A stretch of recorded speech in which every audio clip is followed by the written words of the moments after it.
Middle క్లాస్లో మిగిలిపోవడం, మిడిల్లో కూర్చొని సర్దుకోవడం అన్నీ అలవాటే మనకు. వెళ్ళంగానే పెద్దనాన్నల బట్టల షాప్ దగ్గరికి వెళ్ళినాం.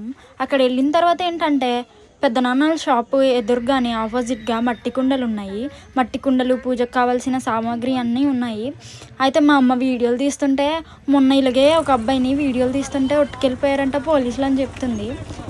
ఏటమ్మా పిచ్చి కాకపోతే పబ్లిక్లో వీడియోలు తీస్తుంటే పోలీసులు ఒట్టుకెళ్ళిపోవడం ఏటో అని చెప్పేసి నేను చెప్పిన. ఏదో ఒక రీజన్ ఉంటేనే పట్టుకెళ్తారని మా అమ్మతో చెప్పేసిన. మా నాన్న మా అమ్మకి 100 రూపీస్ చేతిలో పెట్టేసి కూరగాయలు కొనుక్కోమని చెప్పేసి బండి వేసుకొని వేరే దారెంబడి వెళ్ళిపోతుండ్రు. అయితే నేను మా అమ్మ కలిసి క్రౌడ్ ఉంది కదా అని చెప్పేసి సామాన్లు కొనుక్కుందామని చెప్పి ఈ దారి అయితే పోతున్నాం. ఇది కింద బజార్కి వెళ్ళే దారెంబడి. అయితే వెళ్ళేటప్పుడు చాలామంది ఇంటర్ ఫ్రెండ్స్ అయితే కనిపించారు నాకు. అందరికీ హాయ్ బాయ్ చెప్పుకుంటూ ముందుకు నేను మా అమ్మ వెళ్తున్నాం. ఈసారి ఉక్కుంపేట బజార్లో మరి అంత క్రౌడ్ అంటే లేదు. నేను వచ్చిన ప్రతిసారి చాలా క్రౌడ్ ఉంటుంది. అదే పండగ సంతలో అయితే ఇంకా క్రౌడ్ ఉంటుంది. మా అమ్మకి మట్టి గాజులు తీసుకోమని చెప్పేసి ఆ ఆంటీ అడుగుతుంది. అలాగే మిరపకాయలు ఒక బుట్ట 50 రూపీస్ అంట. మా అమ్మ రెండు తీసుకుంది, 2 బుట్టలు ఆ అబ్బ దగ్గర. అయితే ఇక్కడ పప్పు దినుసులు కూడా బాగా అమ్ముతున్నారు. ఆ అంకుల్ హాయ్ చెప్తున్నాడు మనల్ని చూసి. ఇక్కడ చాలానే సామాన్లు అమ్ముతున్నారు. అయితే ఫైనల్గా రాఖీ కొందామని చెప్పేసి రాఖీ కోసం కూడా వచ్చిన నేను. రాఖీలు పెద్దగా నాకేం నచ్చుతలేదు. ఏ రాఖీ అయినా 10 రూపీస్ అంట.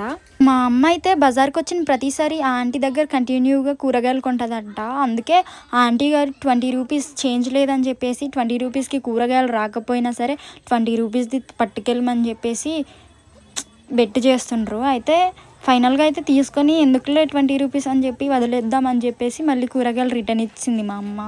సరే అని చెప్పేసి మా అమ్మ నేను వెళ్తున్నాం. చాలానే చెప్పులు గట్రా కనిపిస్తున్నాయి. చిన్నప్పుడు అలాగే బజార్లో కనిపించిన చెప్పులల్లా నన్ను కొనేసి మా అమ్మ వేసేది నాకు. ఎక్కువగా బెల్ట్ చెప్పులే వాడేదాన్ని నేను చిన్నప్పుడు.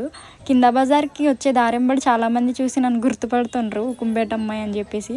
మనది ఉకుంపేట కాదు, ఉకుంపేట పక్కనున్న ఊరు అని చెప్పి ఎవరికి తెలియదు కదా. ఉకుంపేట మండలం అని చెప్పేసి ఉకుంపేట అమ్మాయి అని చెప్పి టైటిల్ పెట్టుకున్నాను నేను. యాక్చువల్లీ వచ్చే దారెంబడ నాకు తెలిసిన ఒక ఆంటీ మాట్లాడిపించారు ఆవిడ. అయితే ఏటో మమ్మల్ని మర్చిపోతున్నారని చెప్తున్నారు ఆవిడ.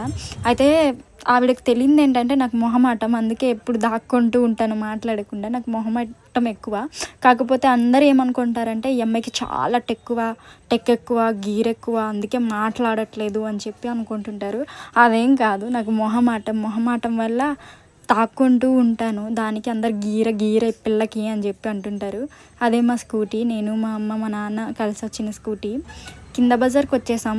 మా నాన్న చికెన్ కొంటున్నారు ఆయన. అయితే ఈ షాప్లోనే లాస్ట్ టైం పెద్ద గొడవ అయిపోయింది. ఆ గొడవ కోసమే మాట్లాడుతూ ఎక్స్పెషల్లీ ఆ షాప్కి ఒక వీడియో తీద్దాం అనుకున్నా. కానీ ఎందుకులే, బాగోదు కదా అని చెప్పి సైలెంట్ ఉన్నా.